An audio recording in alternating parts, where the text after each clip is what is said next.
सबको ये पता था कि आरसीबी अगर आईपीएल की चैंपियन बनती है तो कुछ बहुत बड़ा जरूर होगा, लेकिन किसी को इस बात का अंदाजा नहीं था कि इतना बड़ा हादसा हो जाएगा। जबकि दूसरी तरफ सबको यह भी पता था कि अगर आरसीबी आईपीएल 2025 में चैंपियन बनेगी तो उसका जश्न हिस्टोरिक जश्न होगा।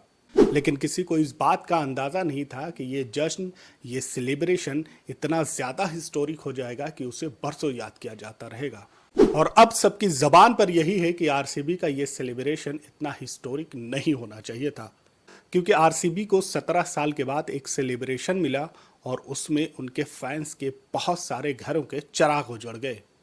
ऐसे में कहीं ना कहीं ये लगता है कि शायद ये ट्रॉफी आरसीबी को न मिली होती, शायद आरसीबी ने ये जश्न, ये सेलिब्रेशन नहीं मनाया होता। सब एक दूसरे के ऊपर थोप रहे हैं। स्टेट गवर्नमेंट का अपना एक नजरिया है, पुलिस का कहना यह है कि इस बड़े सेलिब्रेशन को, इस बड़े इवेंट को ऑर्गेनाइज करने के लिए पुलिस ने टाइम मांगा था। पुलिस ने मना किया था कि अभी हम इतना जल्दी इन तमाम चीजों को ऑर्गेनाइज नहीं कर सकते। और ये उनकी बात सही है कि इतने बड़े सेलिब्रेशन को, इतने बड़े इवेंट को ऑर्गेनाइज करने के लिए आपको टाइम की जरूरत होती है और शॉर्ट पीरियड में ये इतना बड़ा इवेंट ऑर्गेनाइज नहीं किया जा सकता है। स्टेट गवर्नमेंट के पास, स्टेट पुलिस के पास, स्टेट एडमिनिस्ट्रेशन के पास इतनी कैपेसिटी होती है, इतनी सलाहियत होती है कि वो इस तरह के प्रोग्राम को ऑर्गेनाइज बहुत ही बखूबी के साथ, बहुत ही अच्छे तरीके से ऑर्गेनाइज कर सकते हैं। इससे पहले आपने देखा होगा कि T20 वर्ल्ड कप जब टीम इंडिया जीत कर आई, मुंबई में बहुत बड़ा सेलिब्रेशन हुआ। वो किसी एक स्टेट की फ्रेंचाइज का मामला नहीं था, वो किसी एक स्टेट का मामला नहीं था, बल्कि वो पूरी कंट्री का मामला था। और वहां पर लाखों की तादाद में लोग जमा थे और बहुत ही सेफली, स्मूथली उस तमाम चीजों को आसानी के साथ किया गया। सेलिब्रेशन भी हुआ, लोगों ने अपनी खुशी बांटी, खिलाड़ियों को देखा, खिलाड़ियों ने जश्न मनाया, सब कुछ हुआ और बहुत ही स्मूथली और सक्सेसफुल रहा। लेकिन यहां पर मामला बिल्कुल अलग था। यहां पर एक फ्रेंचाइज की ट्रॉफी थी, लेकिन भीड़ इतनी ज्यादा थी कि ऐसा लग रहा था कि शायद वर्ल्ड कप जीत कर आई है टीम इंडिया। और ऐसा नहीं है कि किसी को इस बात का अंदाजा नहीं था कि आरसीबी के फैन फॉलोइंग क्या है, विराट कोहली के फैन फॉलोइंग क्या है। और 17 साल के इंतजार के बाद अगर कोई फ्रेंचाइज एक ट्रॉफी जीतने में कामयाब हो रही है तो जाहिर सी बात है पूरा सिटी या फिर वो पूरा स्टेट वहां पर इकट्ठा होने की कोशिश करेगा, क्योंकि बरसों से इस बात का इंतजार था। और इस चीज की सूचना स्टेडियम में, अहमदाबाद में विराट कोहली को मिल चुकी थी, आरसीबी को भी मिल चुकी थी। और यही वजह है कि इंटरव्यू में विराट कोहली ने कहा था कि अभी मुझे पता चल रहा है कि वहां पर बेंगलुरु में पूरी तरह से वहां पर सेलिब्रेशन चल रहा है। और वो सेलिब्रेशन उस वक्त था जब टीम अहमदाबाद में थी। लेकिन आप अंदाजा लगाइए, जब यही हीरोज पहुंचेंगे, जब उनको लाइव देखने का मामला आएगा, रोड शो का मामला आएगा, तो जाहिर सी बात है ये पूरी क्राउड पूरी तरह से एक जगह इकट्ठा होने की कोशिश करेगी। ये सबको पता था। अगर स्टेट पुलिस कह रही है कि वहां पर टाइम चाहिए थे 2 दिन या 3 दिन के, वो ठीक है, वो अच्छा है, बेगर उसके ये तमाम चीजें नहीं हो सकती। लेकिन दूसरी तरफ ये भी होती है कि पहले से अलर्टनेस होती है कि अचानक से ये प्रोग्राम हो रहा है, तो उसके बाद ये भीड़ बहुत ज्यादा क्राउड हो सकती है। क्योंकि आरसीबी के मामले में ये पहले से कहा जा रहा था कि अगर आरसीबी ये ट्रॉफी जीतती है तो जाहिर सी बात है उनके फैंस का जो जोश है, जज्बा है, और वो तमाम चीजें जो इन्होंने 17 साल में झेली है, क्योंकि उन्हें बहुत ट्रोल भी किया गया था, तो जाहिर सी बात था ये दिन उनके लिए था। और ये दिन उनको दिखाना था कि आज उनके हीरोज ने ये ट्रॉफी उठाई है, तो 17 सालों का जश्न उन्हें एक बार ही मना लेना था। और यही वजह हुआ कि वहां पर इतनी ज्यादा क्राउड इकट्ठा हो गई, और बहुत ही शॉर्ट पीरियड ऑफ टाइम में, क्योंकि रात में वहां पर टीम जीतती है और दूसरे ही दिन वहां पर पूरी तरह से अरेंजमेंट होता है, भीड़ इकट्ठी हो जाती है, अचानक से आ जाती है। अब यहां पर ये सारे जो हादसे हुए, जिनके घरों के चिराग उजड़ गए, वो कोई कंपेंसेट नहीं कर सकता।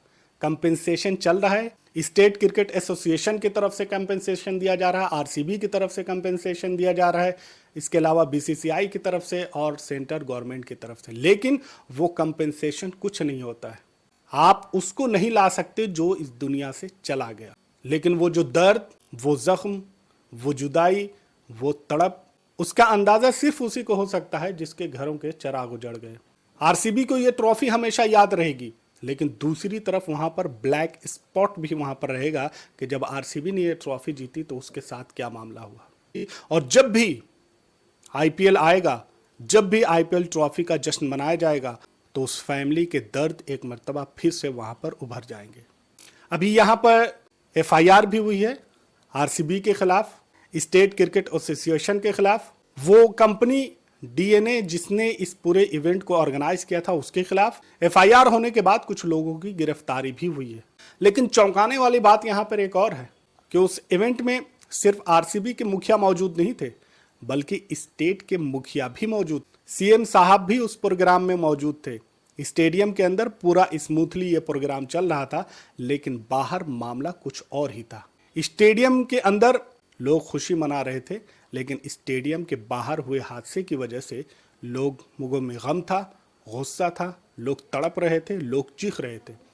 तो एक साथ दोनों चीजें वहां पर चल रही थी और सीएम साहब उस पूरे इवेंट में मौजूद थे।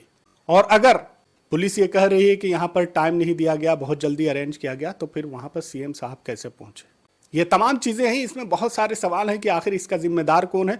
बहुत सारे लोग पकड़े जाएंगे, बहुत सारे लोगों पे एलिगेशन लगाया जाएगा, बहुत सारे लोगों को अरेस्ट भी किया जाएगा, लेकिन इसका असल जिम्मेदार कौन है, क्या ये पता चल पाएगा? क्या वो तमाम लोग जो इस हादसे का शिकार हो गए, क्या उस फैमिली ने जो खोया है उसकी भरपाई हो पाएगी? इस पूरे मामले में अभी इन्वेस्टिगेशन चल रही है। इन्वेस्टिगेशन आगे भी चलेगी, लोगों को सस्पेंड किया जाएगा और कुछ लोगों को अरेस्ट भी किया जाएगा। ये तमाम चीज़ें चलती रहेंगी, लेकिन सवाल यही है कि जो हादसा हुआ वो हादसा किसी के घर के लिए जिंदगी भर के लिए उनको अब तड़पाता रहेगा। ये जश्न का माहौल उनके लिए गम में बदल गया। अब यहाँ पर कुछ सवाल इस तरह से उठते हैं कि क्या इस तरह के सेलिब्रेशन नहीं करने चाहिए, या फिर सेलिब्रेशन करने में काफ़ी वक्त लेना चाहिए? ऐसी क्या जल्दी थी कि इतना जल्दी इनको रखा गया? इसको 4 दिन बाद, 5 दिन बाद, 6 दिन बाद, 10 दिन बाद में भी आराम से किया जा सकता था। 1 दिन का कम से कम टाइम ले लेते, 2 दिन का टाइम ले लेते, तो शायद ये तमाम चीज़ें नहीं होती। अब इसका जिम्मेदार कौन है, इन्वेस्टिगेशन में पता चलेगा, या हो सकता है कि बहुत सारी चीज़ें पता भी ना चले। लेकिन 17 साल के बाद आरसीबी ने जो ट्रॉफी जीती, उनकी ट्रॉफी पूरी तरह से हिस्टोरिक हो गई, लेकिन हिस्टोरिक खुशी के लिए नहीं, गम के लिए। जब भी आरसीबी की ट्रॉफी का जिक्र होगा, वहां पर गम, हादसा, नुकसान, कुर्बानी, तमाम चीज़ों को याद किया जाता रहेगा। इस पूरे मामले पर आपकी क्या राय है, कमेंट में ज़रूर बताएं। चैनल पर नए हैं तो इसे सब्सक्राइब कर लें, बेल आइकन ज़रूर दबा लें ताकि हर वीडियो आप तक सबसे पहले पहुंच सके। मिलते हैं अगले वीडियो में, तब तक के लिए आप अपना ख्याल रखें। Thanks for watching.